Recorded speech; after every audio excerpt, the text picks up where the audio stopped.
Bonjour. La capsule d'aujourd'hui, la troisième qui porte spécifiquement sur le groupe nominal ou groupe du nom, la capsule d'aujourd'hui donc va être divisée en deux parties. On va commencer par faire un retour rapidement sur les fonctions du GN qu'on a déjà observées dans les capsules précédentes. Ensuite, on va continuer à observer les fonctions que le groupe nominal peut occuper dans une phrase. Si durant la première partie, où est-ce qu'on va simplement réviser rapidement, vous avez l'impression que c'est pas vraiment si simple, si clair que ça, vous feriez mieux de vous arrêter, puis de commencer par aller voir la ou les capsules qui correspondent à vos interrogations. Soit probablement groupe nominal 1, groupe nominal 2, ou bien encore la capsule sujet ou objet. Pour vous aider à vous y retrouver, utilisez donc la liste des mots-clés qui apparaît sur la page où est-ce que vous avez sélectionné les capsules. Comme ça, vous pourrez choisir la ou les capsules qui correspondent vraiment à vos besoins. On va commencer avec la phrase suivante. Mon oncle Maurice est un joueur de tours. On a deux groupes nominaux. Mon oncle Maurice et un joueur de tours. Ça nous fait deux groupes nominaux. En se servant du présentatif c'est qui, ça va nous permettre d'identifier le sujet de la phrase. C'est mon oncle Maurice qui est un joueur de tours, donc mon oncle Maurice, c'est le sujet de la phrase. La phrase est construite autour d'un verbe d'état, donc avec un verbe d'état, ça veut dire qu'il n'y a aucune action, et que la phrase qu'on a là va servir exclusivement à nous renseigner à propos du sujet de la phrase, ici mon oncle Maurice. Le seul centre d'intérêt dans cette phrase-là, c'est le sujet de la phrase. On parle de lui, et puis on lui attribue le fait d'être un joueur de tours. C'est une phrase qui est construite avec un verbe d'état, donc qui ne sert qu'à nous renseigner au sujet du sujet. Donc la phrase qu'on a sous les yeux, qu'on est en train d'observer, illustre deux fonctions possibles d'un groupe nominal, la fonction sujet et puis la fonction attribut du sujet.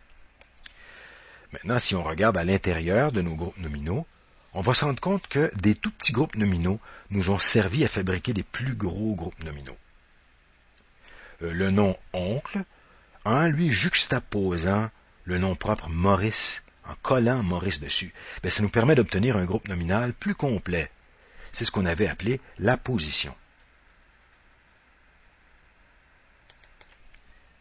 Et puis quant au cas de un joueur, la préposition de nous a permis de connecter le complément tour, ce qui, vous l'admettrez, change passablement le sens de la phrase. Prenez votre doigt et puis masquez les mots de tour. Ça va nous donner « Mon oncle Maurice est un joueur ». C'est pas pareil. Le sens est vraiment différent en complétant avec de tour. Bref, en plus de pouvoir servir de sujet de la phrase ou d'attribut du sujet, les noms, les GN, peuvent aussi nous servir à compléter d'autres noms.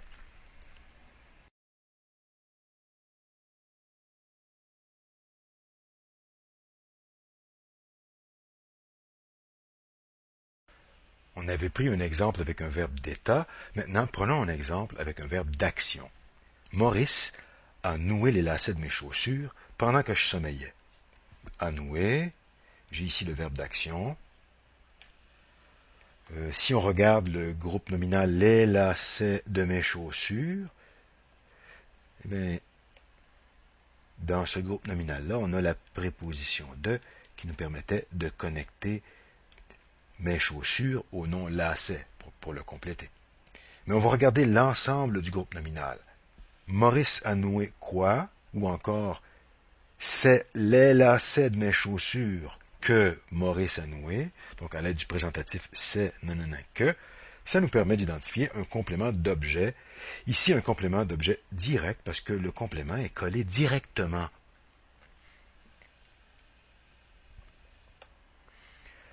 Si on prenait l'exemple suivant, maintenant, Sophie rêve à des vacances à la campagne.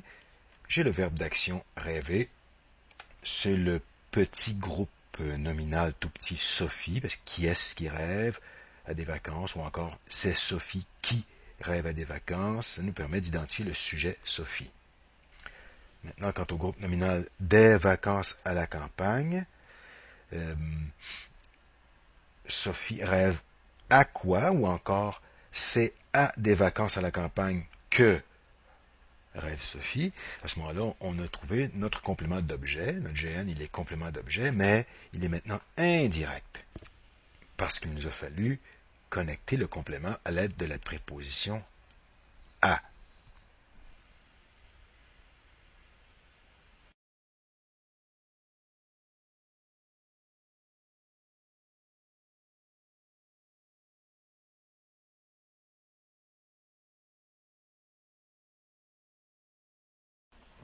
Dans tout ce qu'on a vu jusqu'à présent, les différentes fonctions du groupe nominal dépendaient finalement de sa position dans la phrase. Au début de la phrase, le GN est normalement le sujet de la phrase, puis s'il est placé après le verbe d'action, le GN, ça représente l'objet de l'action, le complément du verbe, ainsi de suite.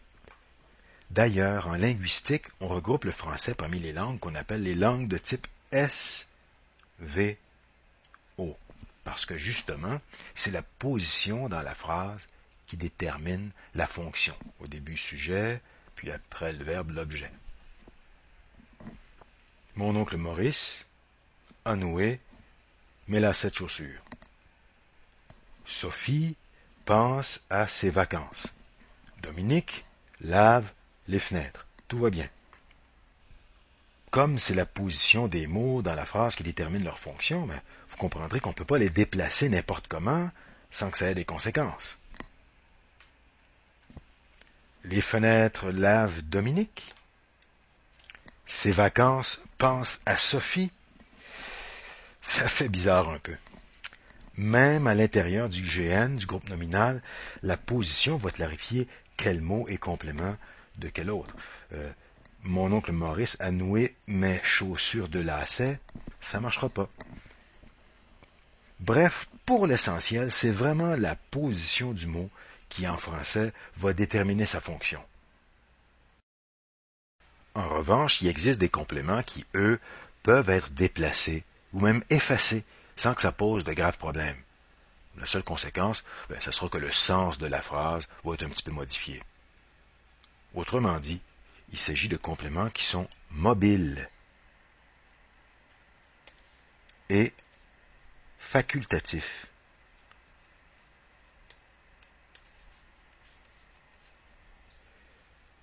Comme ces compléments-là peuvent se retrouver un peu partout dans la phrase, on les appelle de façon tout à fait appropriée des compléments de phrase. Ça correspond à peu près à ce qu'on a longtemps appelé les compléments circonstanciels. Bien entendu, il n'y a pas seulement les groupes nominaux qui peuvent être compléments de phrase. Mais là, comme on est en train de regarder les groupes nominaux, c'est surtout ceux-là que je vais privilégier dans nos exemples. Nous ferons du camping cet été. Cet été, c'est un complément qui est facultatif, on peut le masquer avec notre doigt. Nous ferons du camping. La phrase aurait du sens. Elle serait moins complète, bien entendu, sans le complément. Et puis, il est mobile, ce complément-là, parce qu'on pourrait l'amener ici, puis dire cet été, virgule, nous ferons du camping. Évidemment, là, le nous va devenir un N minuscule. Ce pourrait être autre chose qu'un groupe nominal comme cet été. Nous ferons du camping bientôt. Ici, j'ai choisi un adverbe. Nous ferons du camping quand il fera beau. Ici, j'ai pris plutôt une subordonnée. Mais bon, là, nous, on va plutôt se consacrer, bien entendu, aux groupes nominaux. Nous monterons notre tente près d'un lac. Près d'un lac. Si on l'escamote, ça nous donne nous monterons notre tente. C'est donc vraiment un complément qui est facultatif. Et puis, on peut aussi l'amener au début et dire près d'un lac, nous monterons notre tente. Donc, il est mobile. Il a vraiment toutes les qualités pour être un complément de phrase. Philippe apportera sa guitare pour les soirées autour du feu. On pourrait masquer ça. Philippe apportera sa guitare, donc c'est facultatif. On pourrait le déplacer, par exemple dire pour les soirées autour du feu, Philippe apportera sa guitare. Donc on a là encore une fois un complément de phrase. Comme d'habitude, puisqu'il y a eu des déplacements, là, par exemple, dans cet été, nous ferons du camping, ben là, ça prend une virgule pour indiquer qu'il y a eu un déplacement, c'est-à-dire une inversion. D'ailleurs, ça correspond plus à la phrase de base. Ça, c'est pas le sujet du verbe, ce truc-là. Donc, on voit bien qu'il y a eu un déplacement, et ça se manifeste par la présence d'une virgule. Les compléments de phrase ajoutent des renseignements, donc, puisque ce sont des compléments, des renseignements à propos de circonstances. Ici, on a près d'un lac le lieu, cet été le temps, et puis ici, pour les soirées autour du feu, le but, etc. Donc, ça nous précise les circonstances. C'était pas parfaitement idiot autrefois d'appeler ça des compléments circonstanciels. Je voudrais clarifier un petit point à propos des circonstanciels. Il faut savoir que l'analyse avec les compléments circonstanciels, c'était pas exactement pareil à l'analyse qu'on va faire avec les compléments de phrase. Il y a des petites différences. Par exemple, ceux qui préfèrent utiliser la notion de complément circonstanciel, ils auront parfois des compléments circonstanciels qui ne pourront pas être déplacés dans la phrase. Tandis que les compléments de phrase, eux, c'est vraiment ceux qui peuvent être déplacés dans la phrase. Mais il reste que si vous êtes à l'aise, vous, avec le complément circonstanciel, puis que ça marche bien, continuez donc comme ça avec le complément circonstanciel, c'est absolument pas grave. Mais, si vous n'êtes pas déjà aguerri au complément circonstanciel, je vous suggère d'opter plutôt pour des compléments de phrase, parce que ça va beaucoup mieux s'harmoniser à la grammaire moderne. En guise de conclusion, je veux attirer votre attention sur le fait que souvent, le groupe nominal peut compléter quelque chose, peut compléter un autre GN, peut compléter un verbe, ou peut-être être le complément de phrase, grâce à une préposition. C'est ce qu'on va regarder avec les exemples ci-dessous. Roberto est un collectionneur de trains miniatures. Train miniature, c'est un groupe nominal. Et puis, un collectionneur de trains miniatures, tout ça constitue un grand groupe nominal. Mais ce qui a permis à train miniature de compléter un collectionneur, c'est la préposition de qui a permis de les accrocher ensemble, et puis que le petit GN complète l'autre petit GN pour en former un gros. Il en parle à tous ses amis. Tous ses amis, c'est un groupe dont le noyau est le nom ami, donc c'est un groupe nominal. Mais ça nous prend absolument la préposition à pour connecter le groupe nominal, lui permettre de compléter le verbe parler. Finalement, il fréquente les marchés aux puces durant ses temps libres. En faisant l'inversion, ça devient durant ses temps libres. Il fréquente les marchés aux puces, ses temps libres. En tout cas, ça c'est un groupe nominal.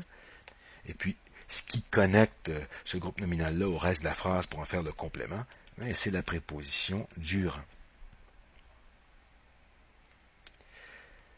Dans ce temps-là, si on veut vraiment être fidèle à la grammaire, c'est préférable d'appeler ça, toute cette boîte-là, un groupe prépositionnel, parce que il commence par une préposition. Donc celui-là ici, ça va être la même histoire. À tous ses amis, parce qu'il a à sa tête la préposition à, on va appeler ça plutôt un groupe prépositionnel. C'est sûr que la plus grande partie du groupe prépositionnel, c'est un GN qu'il y a dedans. Mais, puisque c'est pas un simple GN comme Roberto ou les marchés aux puces ici, il n'y a rien avant. Lui, il a vraiment une caractéristique différente des autres. Il commence par une préposition. Donc, lui aussi d'ailleurs, on va l'appeler un groupe prépositionnel. Dans la prochaine capsule, on va regarder différentes fonctions possibles du groupe prépositionnel.